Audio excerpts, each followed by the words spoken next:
Os fatores psicológicos. Entra aí também a questão dos cuidadores, do temperamento dos cuidadores, que vai refletir no temperamento das crianças, a questão afetiva, a relação interpessoal afetiva que ela tem com esses cuidadores, o bom cuidado psicológico, né, de ela estar uma criança bem cuidada fisicamente, não ser negligenciada. Esses fatores psicológicos, eles contribuem sobremaneira na linguagem, porque a criança está fazendo uma leitura de mundo, uma leitura perceptiva, uma leitura sensorial de mundo. Se ela não está sendo bem cuidada, obviamente que ela vai perceber, isso vai refletir na linguagem dela.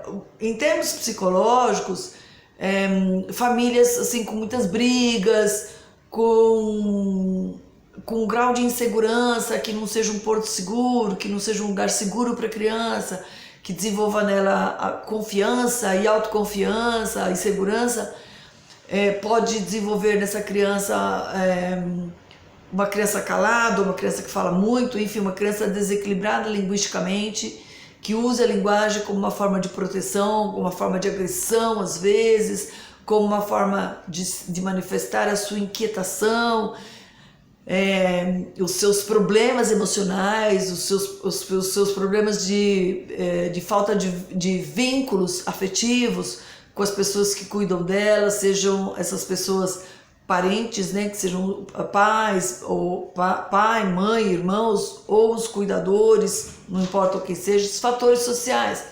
Essa criança precisa morar num lugar que seja saudável, ambientes tensos, por exemplo, né, de instabilidade, desemprego, pandemia no momento, né? No primeiro semestre de 220, pandemia, que a criança começa a ouvir falar de pandemia, de doença, de tio doente, de parente doente, de grupo de risco, brigas frequentes na casa, agressões físicas, agressões verbais.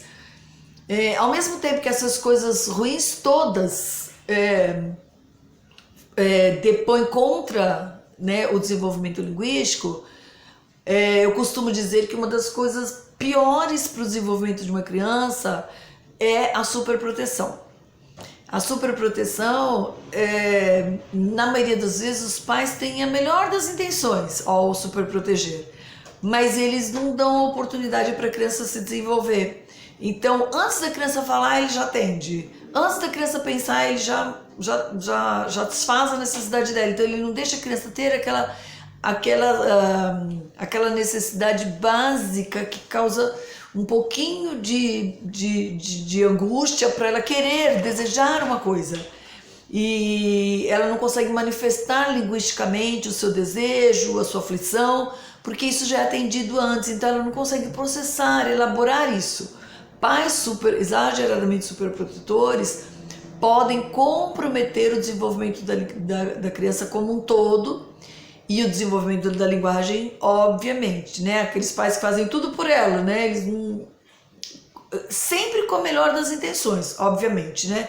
Tanto em quantidade quanto em qualidade. Eles podem prejudicar a linguagem porque não deixam a criança experimentar, mesmo que ela faça errado, que ela cometa, que ela sofra algumas coisas com esses erros, ela precisa experimentar os seus próprios erros, é lógico, sempre com o apoio de um adulto que não deixe ela, vamos dizer assim, viver um risco muito grande, né? Essa experimentação linguística no qual ela tem a possibilidade de verbalizar ou de elaborar o seu pensamento ou de experimentar as suas ideias contribui bastante para que essa criança desenvolva a sua aprendizagem e, sobretudo, desenvolva a linguagem. Sempre lembrando que linguagem aqui não é só fala. São gestos, são as posturas, são os olhares, são os toques, são a forma da criança ouvir, a forma da criança receber a informação, a forma da criança elaborar a ideia. Então não é só a fala. E o que contribui muito para isso? Os 5 sentidos. Né? Os sentidos, de uma maneira geral, a apreensão da linguagem, ela requer uma imersão profunda nos 5 sentidos. Ou seja, uma exposição passiva que não tem uma interação da criança não é positivo para a criança. Ela precisa ter uma exposição interativa no qual ela possa interagir, ou seja, agir entre ela e o objeto de conhecimento, ela e aquilo que ela precisa se comunicar, com o qual ela precisa se comunicar, seja a caneca, seja o pensamento, seja a ideia, seja o sentimento dela, seja a raiva dela, seja o desejo ou não entendimento dela. Se essa imersão não acontecer de uma forma interativa, num determinado período de tempo, isso pode comprometer a criança, às vezes, até para o resto da vida. E o contrário é verdadeiro. Se a criança tiver essa interação com o objeto de conhecimento, com a fala, com o outro, ela poder dialogar, ela pode tornar-se uma criança falante, de uma fala de qualidade, uma fala que ela consiga elaborar os seus pensamentos, que ela consiga argumentar, que aquilo que as ideias que ela traz tem um desempenho importante no seu desenvolvimento.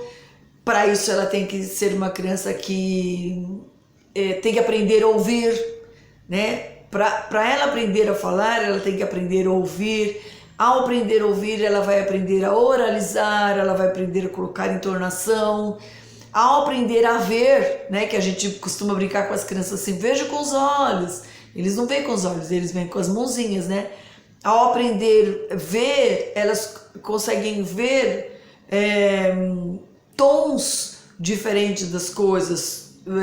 Elas conseguem ver coisas que não são verbais, que não estão ditas, mas elas conseguem perceber. Elas conseguem sentir, que a gente diz, sente, não precisa pegar para sentir, né? Mas elas conseguem. O tato é importante para essa criança, porque o tato comunica muito a ela.